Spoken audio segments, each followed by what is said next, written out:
Hi guys, and welcome back to my YouTube channel. In this video, I'm going to break down step by step how you can actually get your first profitable investment property. So you want to stick around to the end because I'm going to be tailoring it from the beginning right up to the end. So by the end of this video, you'd have all the tools you need to actually go away and actually purchase your first buy-to-let. So the first thing is actually understanding what your budget is. So when it comes to your first buy-to-let, generally speaking, your deposit is going to be about 25%. Your stamp duty, if this is an additional property purchase, or you're looking to still hold on to your first home buyer status, then there will be a surcharge of 5% on top of the standard stamp duty tax. So ensuring you've got your budget in place, understanding how much you actually need to put forward towards your property purchase is important. You'll also need to leave a bit of money for your mortgage fees and your solicitor fees as well. Typically these will be a few £1,000s each. Once you understand your budget and how much money you're working with, then you could actually go ahead and actually try and find a good profitable investment property. Now you've got your budget and how much money you need, and then also you understand a little bit about how you can actually put that money together. So generally it's either going to be savings or it's going to be potentially releasing equity from your residential. Of course, there's other ways as well. You know, you can borrow money from your parents or friends and family. However, generally speaking, when you're looking to purchase a first investment property, it typically will probably be one of these two things. Now you want to set your eyes on the area that you actually want to invest in. So you want to be clear what your goals are. Are you someone that's actually interested in capital growth, or are you more about the cash flow? So generally speaking, if there is cash flow that you're interested in, then you really want to look at the yield and the return on investment as well. And up north, you'll typically find cities and areas where this is more predominant. Here you can use tools such as Rightmove to actually go ahead and actually find your investment property. So let's say we're looking at Manchester, for example, and you're interested in the area, you know a little bit about the area. I'd always recommend actually doing some research about any area they're looking to invest in, and there's a part of Manchester that you want to look at. So you can actually set the radius, you can set the purchase price range as well, and the number of bedrooms that you're looking at. You can tick detached, semi-detached, terrace, flat / apartments. You can select the boxes that you want to look at.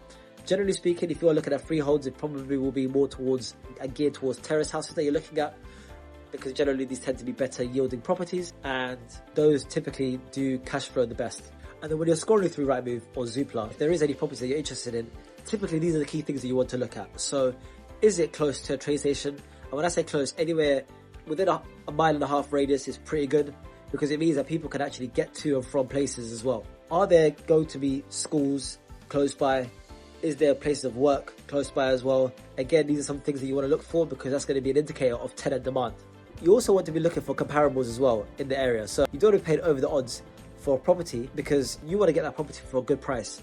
So check comparables for similar type of properties. And again, you can do this in Rightmove. So you can set a radius. Typically you want to set a radius for maybe 1/4 mile, and actually check for like properties and see what they've sold for in the last year.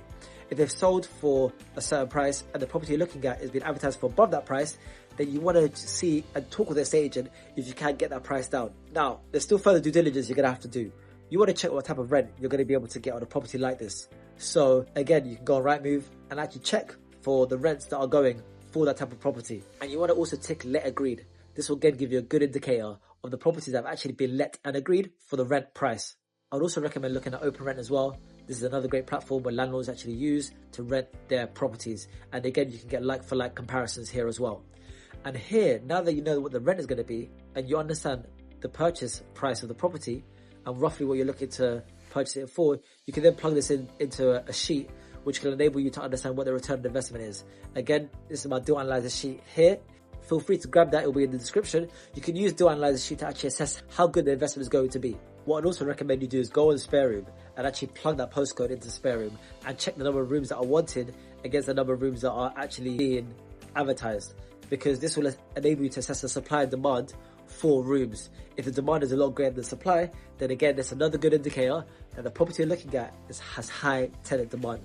And as investors, that's what we want. One thing I'll also assess and check as well is what is the crime rate like in that area. Again, that's going to be another good indicator of what type of area you're looking at. There are websites that you can check. I'll plug them here. Feel free to use these websites. They're websites that I use to actually assess what the crime rate is like in an area.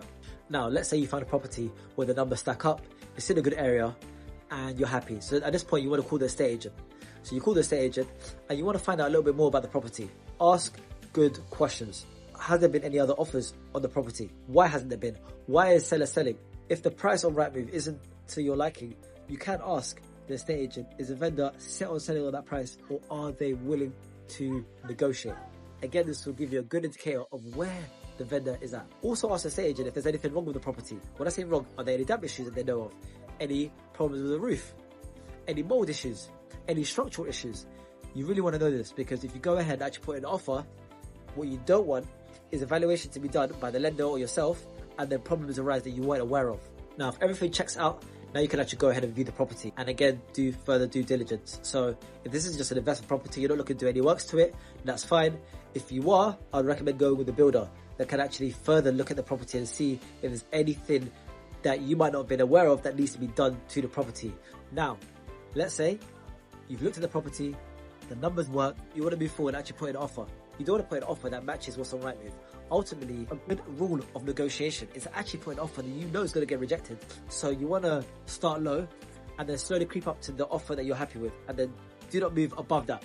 So that is the best way. So for example, let's say there's a property up on Rightmove for £120,000 and you're happy to pay 110 for it. You don't want your first offer to be 110. You can start with 90,000, for example. That gets rejected. Then you can up your offer slowly. So you can up it by 5,000, 2,500. That's how you want to do it. Creep it up to the number that you're happy with. Now, let's say you finally put an offer and it's been accepted. Now what you want to do is ensure that you work with your mortgage broker to find a good lender that's suited to you and your circumstances. So a good mortgage broker will be able to find you a good lender that's going to give you favorable rates. In addition to that, that lender is going to have solicitors on their panel that you can select and choose from. Again, what I will do is assess the reviews on Google, but actually see if you know anybody that's actually used those solicitors before. I've found that if someone that you know has used a solicitor before, they've had a decent experience, then you're likely to have a good experience as well. Make sure you do that if you can. Now you've got your solicitor, now you've got your mortgage broker that you're working with, and then you're able to move forward. So you want to make sure you've got certain documents in place. Your ID, your bank statements, recent bank statements that show your transactions, your credit report, your credit file, your pay slips, your proof of address as well. So you want to make sure you've got all these things in order so that you can fire that off to the mortgage broker and your solicitor as well and get moving. You're also going to want to ensure that you understand whether you're purchasing the property in your own name or in a limited company.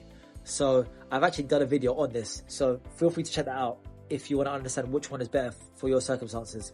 Once you understand that, again, you're going to be working with your solicitors and your mortgage broker, getting the mortgage application in, and then you'll work with your solicitor as well. They'll be doing the conveyancing works, making sure all the legalities are done as well, and searches will be carried out as well. You could also get a survey done on this property as well, so a comprehensive survey, which generally I would recommend to ensure that there isn't nothing unbeknownst to you that occur with the property. So then at the end should come the exchange, and the exchange ultimately binds you to that property, and then completion, which subsequently occurs after that, which then means the property is yours. So hopefully this video has enabled you to understand how you can go from actually finding a property, analysing it, understanding whether it's a good deal or not, speaking to the estate agent, going out to view it, putting in an offer, and then following through with the purchasing process as well. And hopefully it helps you understand a little bit about how that all works. Now, if you do want more guidance and actual mentorship to guide you through that process to ensure you're not making mistakes, then do feel free to book a discovery call with me. That will be in the pinned comment and the description below. And let's see how I can help you move towards your property goals. So if you enjoyed this video, do give it a like. And if you found value from this video or any other video on this channel,